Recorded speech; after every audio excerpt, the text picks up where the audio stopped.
Now's the time to be part of the team at Team Toyota. Step up to the plate with a winning lineup of new Toyota models like the new 4Runner, Grand Highlander, and the all-new 2026 RAV4. Or find something perfect for your game plan and your budget with over 300 certified used Toyotas available. And don't sweat a trip to the IL. Our service and collision centers will have you back in the game in no time. So slide into one of our 3 locations, Princeton, Langhorne, or Glen Mills, or take a swing online at teamtoyota.net.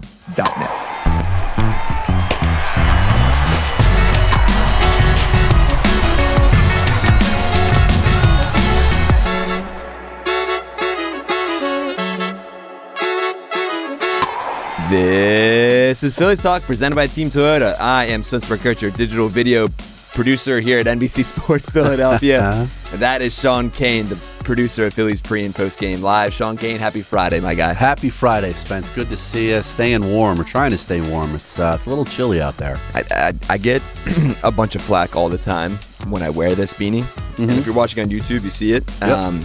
But our guy Clayton Dyer here always says that I look like a barista. So nice. It's cold, man. What do you want me to do? Yeah, it's cold. I'm I'd rather be cold than really hot guy, but this even for me is a bit like too much. Yeah. Just with the snow all over the place too. It's like it's not melting. It's not going anywhere.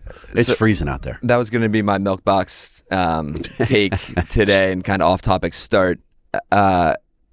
I was very excited about the snowstorm. And Me too. Last time we talked was Sunday during the snowstorm. Correct. With our buddy Jesus Luzardo. Yes. I was very excited about it. And then I'm shoveling later on Sunday and Monday, and living in the city, you realize, like, I don't know where to put this stuff. Yeah.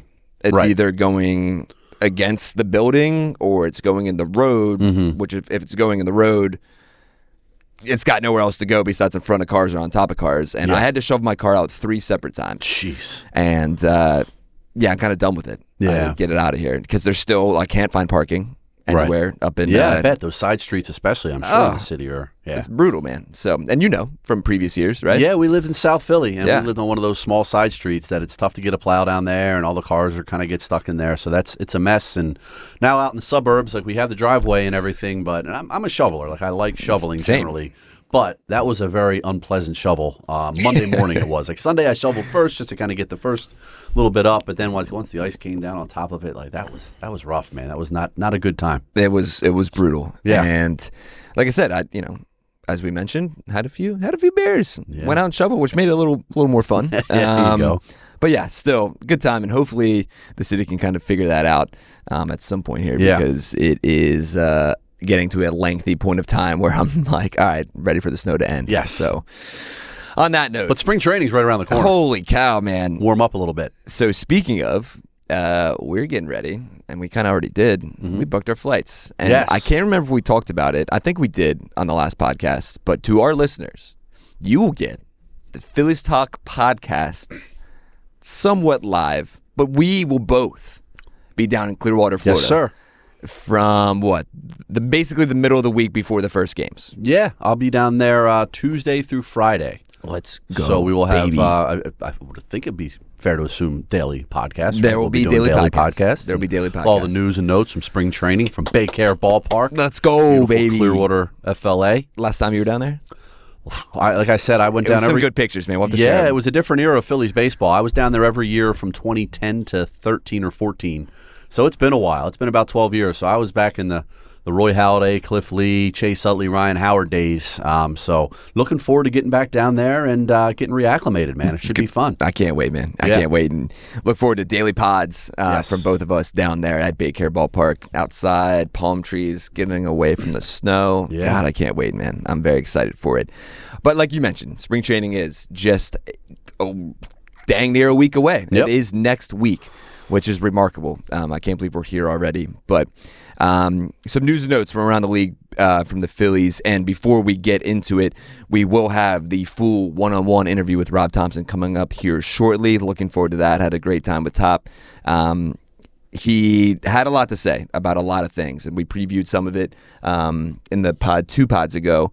So you'll have that full one-on-one coming up. But really the big news of the week, Sean Kane, was our good buddy who kind of wanted to bring back, but Harrison Bader ends up with the Giants on a 2-year deal. Yeah, Yeah, 2 years, about $20.5 million, was it? Yeah. Which, if you would have told me at the beginning of the offseason, I would have thought he might have been a little higher, whether it be years or total money. So, yeah, he signs that deal with the Giants this week. And I don't know, my first thought was if the Phillies might have waited it out a little longer, might he have been more affordable, seeing that they gave Adolis Garcia 1 year and $10 million? Would they rather have Bader on a 2-year, $20 million deal? So I think that's fair to wonder. Did they misread the outfield market a little bit?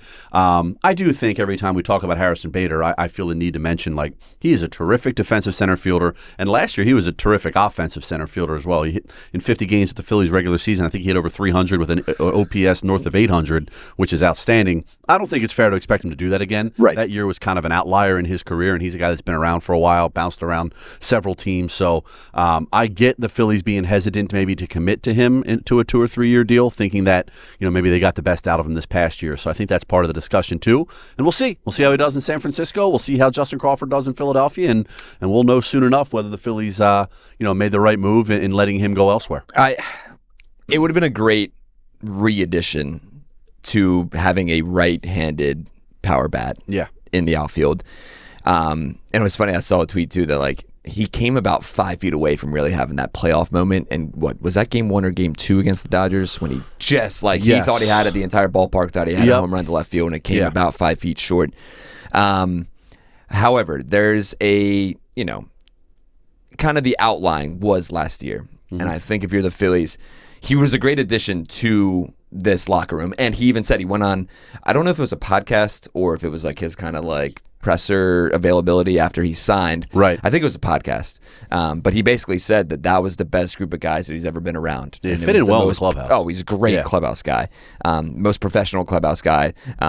Or a clubhouse that he's ever been around. And you could see it, I think, and that helped his confidence. And I think playing in Philadelphia, yes, he's played New York twice and for both teams, but I think playing in Philadelphia and seeing kind of that craziness that can be here with the fans and playoff baseball and all that, I think that kind of propelled him. Right. Because if you look at his OPS, so age 28, 652, age 29, 622, age 30, 657, and then last year when he was 31 had that 796. But 2025 was really that outlier. Right. So if you, like, it is that thing where, like, if you think at 31, that's finally like the Harrison Bader, sure, we don't know. Best of luck in the Giants, but maybe it was just kind of like that outlying thing where Harrison Bader had the best year of his career to a point, and it's never going to translate again. So, which brings me to my next point, because really the all off season, the talk has been the young guys and the infusion of this young talent, like Justin Crawford, Andrew Painter, possibly Aiden Miller, possibly Gabriel Rincones Jr., who keeps being brought up multiple times from Rob Thomson and Dave Dombrowski. But there's a great article on NBCSportsPhiladelphia.com by our guy Cole, who kind of like outlines Justin Crawford's rise to stardom and how the numbers are telling, but there's also underlying things that says that this guy could be a superstar. And I know we've talked about it a bunch of times, but like, going into 2026, Sean, are you that confident in Justin Crawford to kind of be that everyday center fielder that they've been looking for quite a long time? Yeah, I mean, I don't know if confidence is the right word. I think if they're going to bat him ninth and let him play every day and let him play center field, I think he has a chance, a reasonable chance to be pretty successful. And some patience. There are going to be some growing pains, obviously, but this guy's a first-round draft pick, guy that led the International League last year in batting average and stolen bases, and scored a ton of runs. And he's kind of proven every step of the way here that he's met every challenge throughout the farm system. So it's time for him to show it on the big stage now. And the big question I have, and I'm kind of gathering what other people kind of feel the same way, is the Phillies are clearly high on him, but it seems like other people around baseball aren't as high on him. They question, does this guy hit too many ground balls? Is his swing such that he's not going to, elevate the ball and drive the ball too much? There's some questions about, will he ever have that pop? And now he's never going to be a power hitter, but you still need to have a little bit of pop, and not just be if you can just be an average guy, but if you're going to hit over 300 like he did last year. But you know what I'm saying? Like, to be more of a well-rounded, complete hitter that the most top prospects, teams want them to be. So that's the question to me. Like, are the Phillies overvaluing him, I guess is the best way to put it, and we'll find out soon enough. But yeah, no, he's got the pedigree, clearly, with his father, and he's been a top prospect coming up the whole time, and he's, like I said, he's kind of been up, met the moment. So I think it's fair to be cautiously optimistic that he's going to handle this role and, hit him down in the order, and maybe he's a guy that can turn that lineup over and get on base for the top of the order, and that can be his role offensively because he can run the bases, he can score some runs, he's got a lot of great tools. So I think maybe it's time to focus on what he does well rather than kind of worry about maybe what he hasn't done that great. Right. And I think, and I've mentioned it before, I just don't want fans to jump down this kid's back whenever he struggles to start the season. We've seen some of these young guys. This is the first young talent that the Phillies have brought up in a very long time where it's homegrown, probably going to be starting on opening day. They haven't had that probably since what, like Reese? Yeah. But Reese didn't even start opening day. Reese came up in August, like of 2017. Yeah, Rojas came up midseason, and this guy I think has a little higher ceiling than Rojas, for sure, obviously. For sure. But there's going to be pressure, right? Right. Stott, Bohm. Yeah. And I guess those guys too, but really, they didn't start the season like this, where it's just right away. Yeah, Bohm came up. Bohm's first year was the COVID year, which is weird. So he started in July, right? And then Stott did start. He was a starting third baseman as a rookie. He kind of beat out Bohm in spring training, and then eventually moved to shortstop. And, yes, the year they went to the World Series, and he kind of came along slowly offensively, but he was defensively excellent. But yes, your point is well taken that there's going to be a lot of pressure on this kid as a rookie making his big league debut, opening day. Big important position in the outfield, in the batting order every day. So it's a lot on his plate. It is, but I'm excited for it. And like I said, please go give a look to Cole's article on NBCSportsPhiladelphia.com. Here's a little insight, and this probably is my favorite thing, and this should get Phillies fans excited. So Cole writes, one of the most translatable aspects of his game is his ability to use the entire field in the batter's box. In 2025, Crawford pulled the ball just 31.7% of the time. He went up the middle 25% of the time and hit it to the opposite way 43.3% of the time. For Major League context, again, this was his AAA season last year. But for Major League context, that would have been the highest opposite field rate of any hitter since DJ LeMahieu's batting champion 2020 season when he had 43.4%. Wow.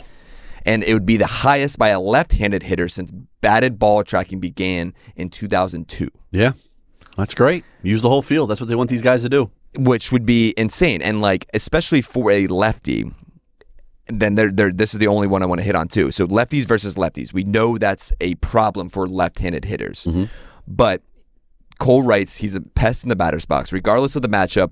And left-on-left situations this past season, Crawford slashed .376, .411, and .518 against lefties. Wow. That level of composure against the same-handed pitching is rare for lefties. Since 1974, in the major leagues, only 6 left-handed hitters have produced a single batting of .375 or higher against lefties with at least 90 plate appearances. Only 6 since 1974. That's crazy. Right? Yeah. So I think there's a lot to be excited about. Good stuff. There's a lot to be excited about. And if he can find that power, whoo-wee. Yeah. And that's the thing, too. I think we're going to see at some point, if he does play every day, I think we're going to see 35 to 40 stolen bases this year from that kid. For sure. Yeah, that's great. And he can run. And yeah, he is going to. They've made it a point. If we're going to bring this kid up, that's why they didn't bring him up last year. He's got to play every day. He can't just play a couple days, sit a couple days. They want him to play. They want to give him a long leash, let him do his thing, be himself, relax, and play baseball. So that's the hope. And unless he has just a horrific spring, I think it's pretty reasonable to expect him to be out there on opening day, and we'll see how he handles it. I'm excited, man. I'm excited. Yeah. If you're Phillies fans, you should be excited too. All right, last thing before we get to the Rob Thomson one-on-one interview. Really, the other big news was kind of the news that I know you're worried about. Mm-hmm. I've slowly been worried about, and that is Cristopher Sanchez is officially pitching for the Dominican Republic in the World Baseball Classic. Yeah, man. Yeah. What are your thoughts? 40% of the rotation now pitching the WBC with Nola pitching for Italy, and we found out that Wheeler was kind of committed to pitch for USA before he had his injury, unfortunately, at the end of last season. Before, real quick, can you imagine that?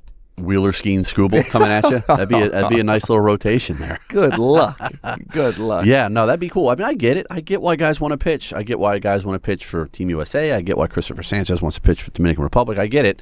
Playing for your country, it's a rare opportunity in sports to kind of put that across your chest. So really cool opportunity for these guys. And again, I just worry about the pitchers ramping up a little earlier than they're accustomed to, especially a guy like Cristopher Sanchez, who was counted on so much last year, threw a ton of innings last year into October. Just can he withstand now kind of starting earlier and pitching in high leverage spots for the Dominican Republic and gassing it up in mid-March instead of kind of gradually building to the end of the month where he's going to be. And even the way they handle it now in the regular season, like these guys don't come out first day, opening day, and they don't have them throwing 110 pitches. They kind of ramp them up into the regular season too. So we'll see. Knock on wood, everybody comes out of this healthy, and that's the thing too. You got to trust their managers. Like I know Mark DeRosa, the Team USA manager, is in touch with all the managers of the guys on his team, especially the pitchers. Like, here's what we're going to do. Here's what we want these guys to do in terms of their throwing plans. So whoever's managing that Dominican Republic team, handle Cristopher with care, and we'll be all good. I don't know off the top of my head who's managing the Dominican Republic team. I believe it's Albert Pujols. He's the manager. It's either him or Nelson Cruz. Okay. One of them are like the high up, or like the general manager. Gotcha. And the other is the manager. Okay. Let me just look it up. This is really good podcasting. Good podcasting. Looking up. Here, hold on a second. Whoever it is. And it is Albert Pujols. Pujols is the manager. Okay. Wow. Albert Pujols has been named the manager of the Dominican Republic for the 2026 World Baseball Classic. Right. So hopefully Topper's been in touch with Albert, and they can come up with a plan that is kind of put a little bubble wrap around Cristopher and handle him with care. To be a fly on the wall of that conversation, between Topper, and Albert Pujols, that'd be incredible. Like Topper can say whatever he wants, and I know I'm excited for these guys, but of course they're concerned. Yeah, like Cristopher Sanchez, their ace, is going to pitch for the Dominican Republic, and if he comes back and his forearms bother him a little bit and they have to shut him down, then he's not going to pitch for the first month or two of the season. Like we don't need that. No, we do not. No, we do not. And Rob does talk about his mindset and the World Baseball Classic. You're going to hear it in a second. I am slightly worried about it. I can't imagine that, especially when MLB Network comes out with their top 10 starting pitchers in all of baseball, and Cristopher Sanchez comes in at number 5, dude, and Zach Wheeler is number 3. Yeah, I don't need Cristopher Sanchez getting hurt. No, and hopefully he does. Baseball Classic. Maybe I'm just being overly concerned about this, but pitchers, like, you know how fragile they can be. Correct, man. When they break from their routine this early in the season, it's kind of a red flag for me. That's it. So hopefully, I mean, hey, best of luck to Cristopher. He's going to be fantastic there. We're very excited for him. Yeah. Just stay healthy. Stay healthy. And kind of have the long haul. Because Brad Keller also pitching for Team USA, man. A lot of guys. Goodness. All right, without further ado, here comes manager Rob Thomson and I sitting down together. That was 2 weeks ago now. A lot of good stuff, a lot of good conversation. I hope you guys enjoy it. We're actually going to hit the ad break first, and then we'll toss it to Rob on the other side, and we will catch you after the interview. Spring training right around the corner. So escape the cold and come catch the Phillies in Clearwater with NBC Sports Philadelphia and Phillies Sports Trips. We're teaming up to bring fans the most unforgettable Phillies spring training experience yet. The trip includes Phillies game tickets, beachfront accommodations, round-trip travel, all-inclusive tailgates, and much more. Plus, appearances from Larry Boa, Charlie Manuel, and of course, NBC Sports Philadelphia's own Ben Davis. Book your trip today at phillysportstrips.com. Honored to be joined by Rob Thomson, manager of the Philadelphia Phillies. Rob, you and I were just kind of chatting before we started, though. How is your offseason going? You're getting ready for spring training, getting ready to head down to Clearwater. How's family? How's everything been going so far? Yeah, everything's been great. It's been busy, which is good. I've been back and forth from Canada to Philadelphia 4 times now. I'll go home on Friday and then head down to Clearwater probably the next week. Nice. And I know in your end of season press conference, you mentioned when you get down to spring training, you kind of wipe that slate clean. Mm-hmm. But that Game 4 loss still kind of there, right? And I know during that end of season press conference, you said you wouldn't really change anything in those 4 games, but you would change maybe checking some boxes heading into the playoffs. Mm-hmm. Is that still your mindset as you get ready for spring training in 2026? Oh, yeah, sure. I mean, it was, if I can remember correctly, it was David Robertson and Matt Strom doing multiple innings and up downs, and those are boxes you want to check. Sometimes you can't check them, but once you get to the playoffs, it's all hands on deck, and people do things that they normally haven't done. But I would have liked to check those boxes for sure. Mm-hmm. And I know we've asked you 2 years ago. Terrence sat down here where I am, and we kind of talked about how 2022 and 2023 really stuck with those guys. Now, after 2024 and 2025, fall short in that divisional series. 2 hard-fought series, but is that still, do you think this is still sticking with these guys, and how much is that motivation heading into 2026? Oh, no doubt. I mean, I know everybody's motivated by different things. Wheeler wants to come back. He wants to be healthy. He's got some goals that he wants to reach and get back with the club. But I think overall, the mindset for our guys is it's disappointing to lose, and it stays with you. And every year stays with you. And so you got to use that to get better and to reach the end goal. And you mentioned Zach there. Is there any update on it? I know last time we talked at the winter meetings, said he was starting to throw, get a little bit. Is there any update on Zach as he prepares for 2026? Yeah, last week was a real heavy workload week. He got out to 90 feet. The ball flight's really good, so that's a good sign. The release point is getting consistent. That's a good sign. He's getting stronger. I don't have a timetable as to when he's going to get up on the mound, but he's making progress. Good. I think that's good for Phillies fans to hear. You've mentioned so many times before that you're having so much fun being the manager of the Phillies. What makes that special, and what makes it fun? The people. I mean, the players, the coaching staff, front office. We all work very well together, and they're good people, and they care, and we all pull in the same direction, and we all have the same goal, and that's to win a world championship, and not just one, but many, and sustain success. And I think we've set the foundation here. I think we just need to start kicking in some doors. And then when you look back at this offseason, really you guys addressed that major question mark. In my opinion, that's re-signing Kyle Schwarber. Mm-hmm. You bring back JT Realmuto as well, as announced today on Monday.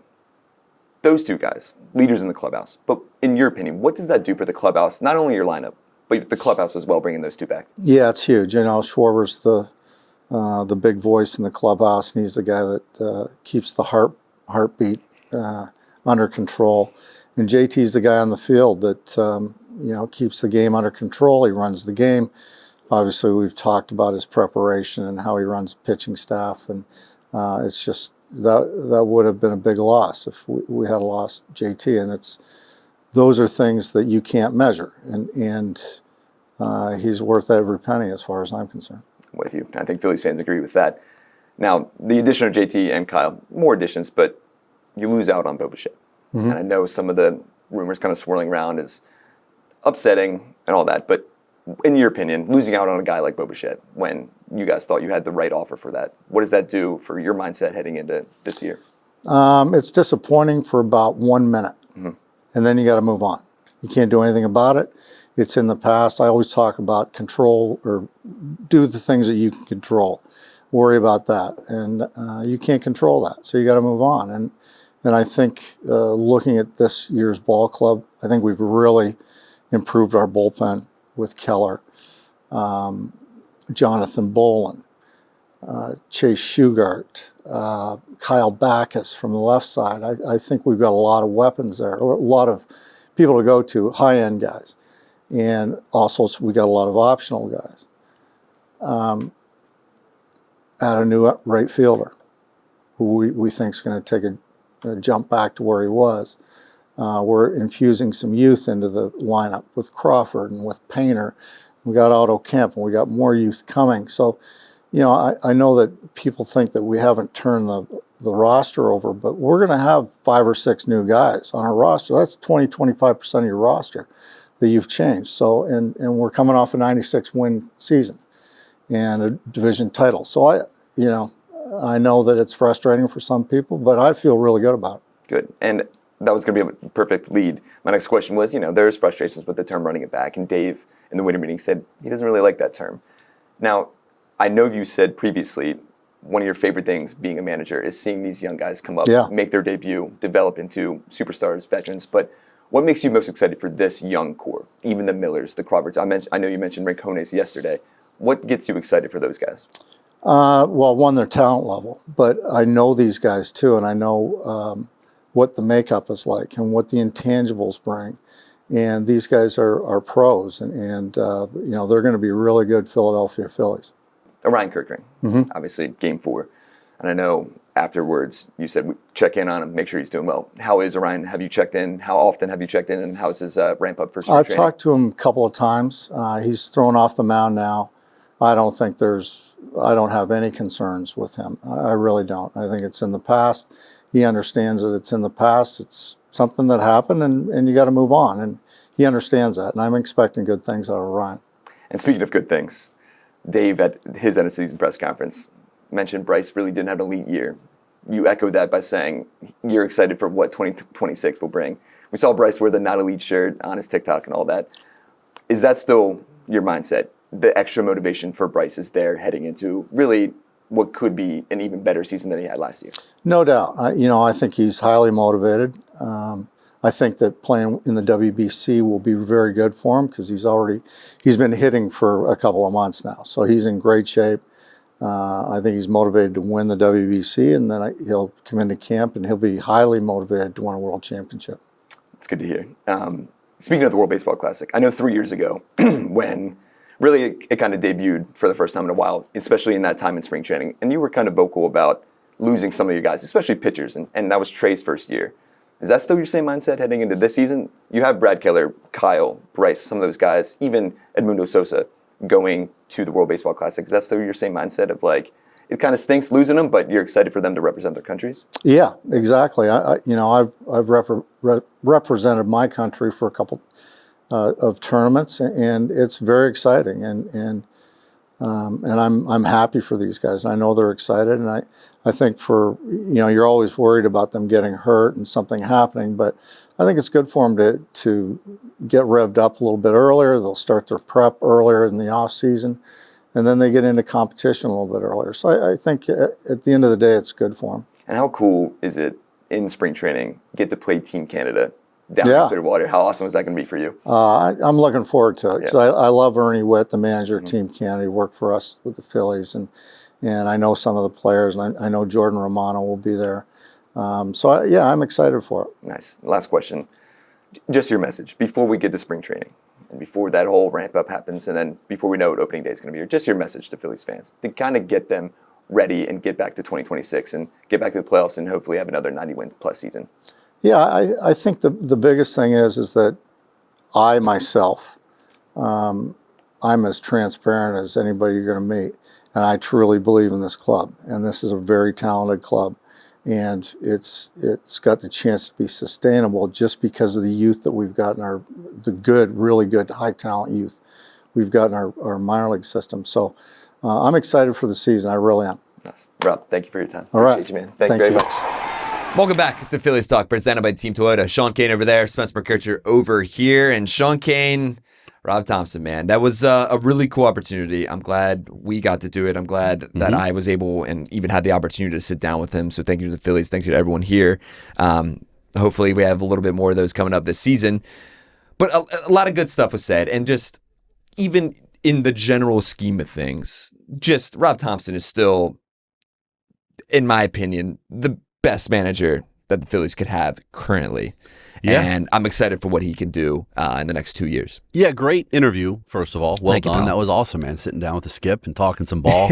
But yeah, Tom, he takes a lot of flack in the last 2 Octobers. Every move he makes has been analyzed and overanalyzed. But if you step away from it, he really is like the perfect guy for this veteran team. Just that you see him every day, the way he handles things, doesn't get too high, doesn't get too low. And he's faced some challenges. Like that Nick Castellanos thing last year behind the scenes, I'm sure with a strong personality like that was a challenge. For sure. And I thought he handled it as well as he could have. The players clearly respect him, and it's just you don't know. Like by chance, he became the manager. Like Joe Girardi, he was Joe Girardi's guy. Thomson, as we all know, was planning to retire at the end of that 22 season. And Girardi, they have that slow start, and they make the change. And let's see if Rob Thomson can spark them. And the rest is history. 4 postseason berths in 4 seasons as manager. 2 division titles. They keep winning more games every year. We'll see if that continues this year. But no, he is. And I think it's important to appreciate the job he's done because in our world we just focus on the day-to-day and what the heck why didn't he pinch run there? What's he doing leaving him in for a second inning out of the bullpen and this and that. But no, I think he's a terrific manager. He's obviously a great man, respected by everybody across the board in that organization. So the Phillies, I think, are lucky to have him. He's very, very respected. And, I asked him, why this team is so much fun and why he keeps mentioning that. And his answer was fantastic. And I think Rob, having as much fun as he is coaching this group of players, now you add the additions. He talked about the additions and how excited he is for those guys. Yep. It's going to be another good year. And yeah, man, when it comes down to it, he's still the winningest in terms of winning percentage. in all of Phillies history. So yeah. It's exciting, and he's the man. Just a great dude, especially off the field too. If you ever get to talk to him, he's just the coolest, man. He's the best. So it's crazy. Rob Thomson, Nick Sirianni, like respectively, winning percentage wise, what they've done. They both make the playoffs every year, yet they both are just under constant, which is great. We care, like Philadelphia sports fans, they care. But you need to appreciate what these guys are doing. Yes. And now Sirianni's won a Super Bowl. Rob hasn't won a World Series. Hopefully he does. But, to have like the Eagles and the Phillies, the two biggest teams in town, and have these two coaches who seem to be under fire more than they get praised, which is crazy. Consistently. Because Nick is now the third. Did he pass Dick Vermeil? Yeah, he's the winning in terms of winning percentage, active NFL coaches, he's number one. And like all-time NFL coaches with a minimum of 50, 60 games coach, he's like fourth overall. It's ridiculous. Eagles-wise, he's like I think he's third.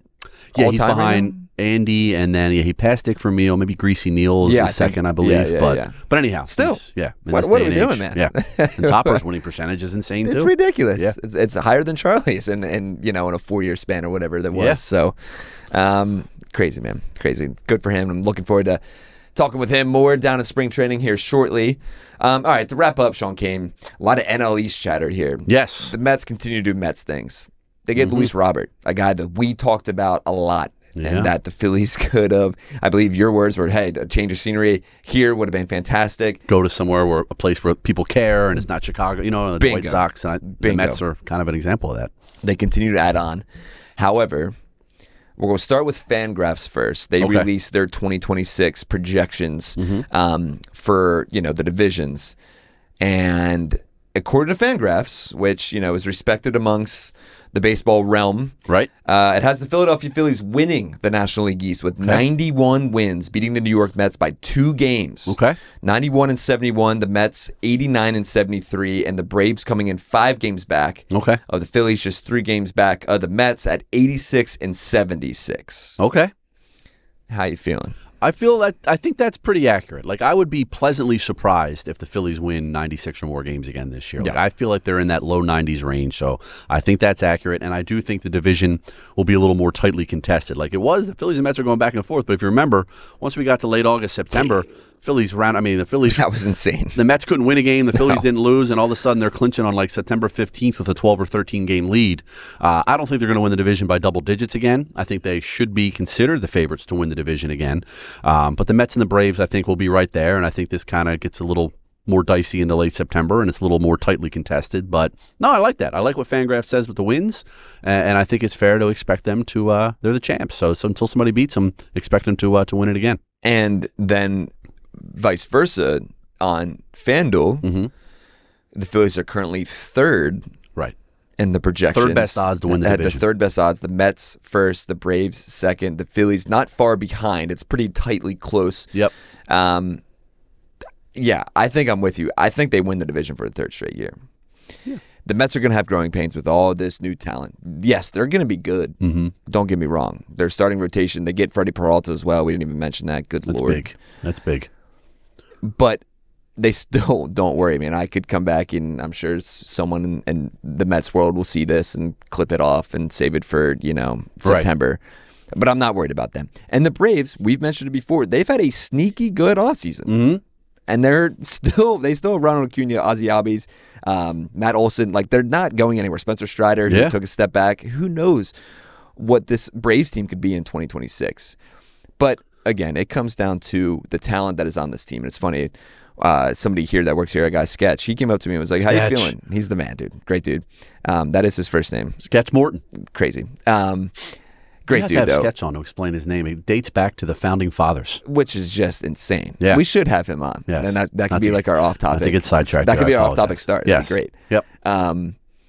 But he came up to me yesterday and just said, "How you feeling?" And if you listen to the podcast, I'm feeling great. They added what they needed to add. There was no chance they were going to go out and get a big fish like Bichette. In my opinion, even at the start of the offseason, I just didn't see that happening.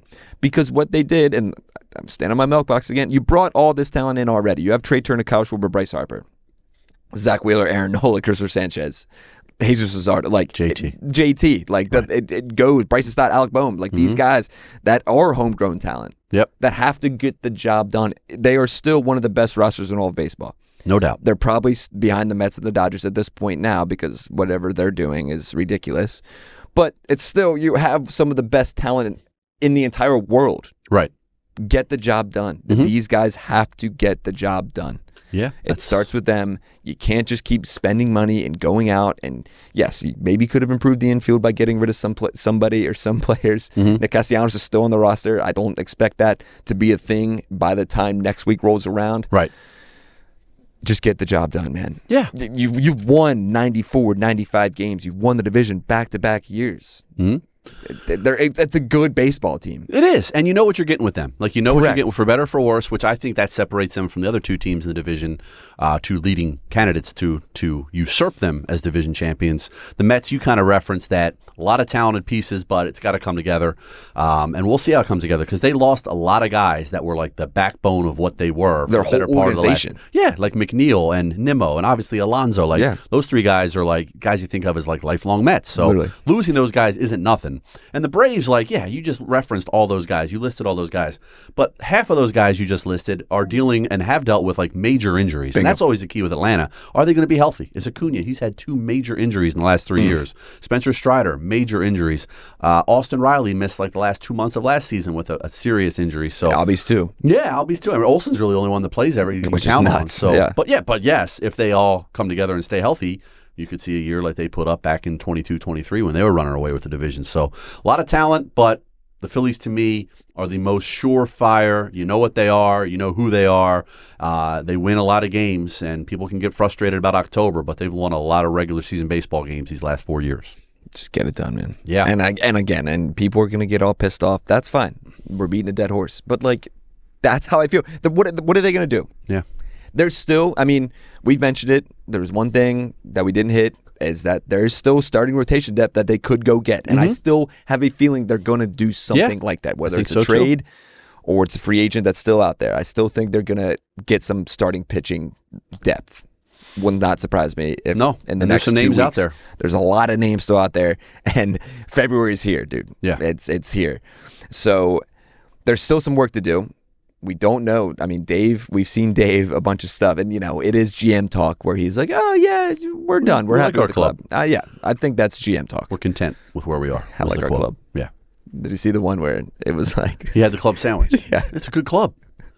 Yeah, that was good. I love it. Good stuff on the internet. Good stuff on the internet, man. But he said we're content with where we are, of course. And before he was pursuing Bo Bichette, he never alluded to being in on a big money bat, give a guy $200 million. Correct. So, yeah, I wouldn't take what Dave says to the media as gospel. No, I wouldn't either. And I'm sure we'll hear from him that first week when we're down there, when he does his little press conference, and there could be more news coming from there. But we'll see. This team just got to get it done, man. And I think they will. Got to get to October 1st before everybody can worry about getting over the hump in October. That's true. You got to win games. You got to get in the playoffs, and then, yeah, you're right. They need to get it done. This group needs to get it done. Do you just go back to, hey, you know what? The Mets gonna have the division. Let's get in the wild card and do what we did in 22, 23, 24. Maybe just avoid the Dodgers for another round. 22, 23. Yeah. Yeah, the Dodgers are the Dodgers. They're going to be there. And if those 4 pitchers that they had going in that series last year are all healthy again, and I'm talking about Ohtani, Yamamoto, Glasnow, and Snell.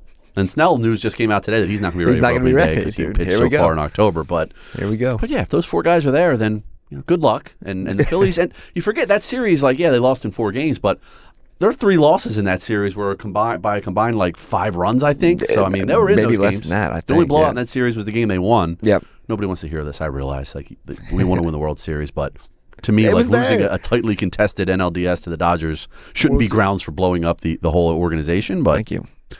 But they got to do it, man. There's good teams in the postseason. That's why they play in October, and there's going to be good teams, and you got to deal with it, and they're a good team themselves. And before you know it, we'll be in October. Yeah. We're getting ready for spring training. It happens so fast, dude. Yeah. Can't believe we're already talking about spring training right now. I just licked the mic. Oh, boy. Goodness. Might be time to call it we're landing the plane. You're the man. Yeah. I was going to say something. I'm not going to say it. We'll figure it out later. You good? Yeah. Oh, I thought I'm not going anywhere. Something. Oh, okay. All right. Good. Good. That's good deal. We're landing the plane. Good. Hey, everyone have a great weekend. Yes. If you're listening to this on the weekend, hope you're having a great weekend. It's February, baby. February is here. as we sit down, there's 2 days left, but that means spring training is right around the corner, and you will get all of the news right here on the Phillies Talk podcast down there live for Baycare Ballpark, man. I'm so excited to get down there with you. It's going to be a great time, but we'll probably have one next week at some point, especially if there's any sort of news. Nick Castellanos, like we mentioned, still on this team. Don't expect that to happen in the next 2 weeks, but we'll see whatever the Phillies end up doing with Nick and some potential other moves. But for Sean Kane, I'm Spencer McKercher. Thanks for listening. Have a great weekend. We'll talk to you guys soon.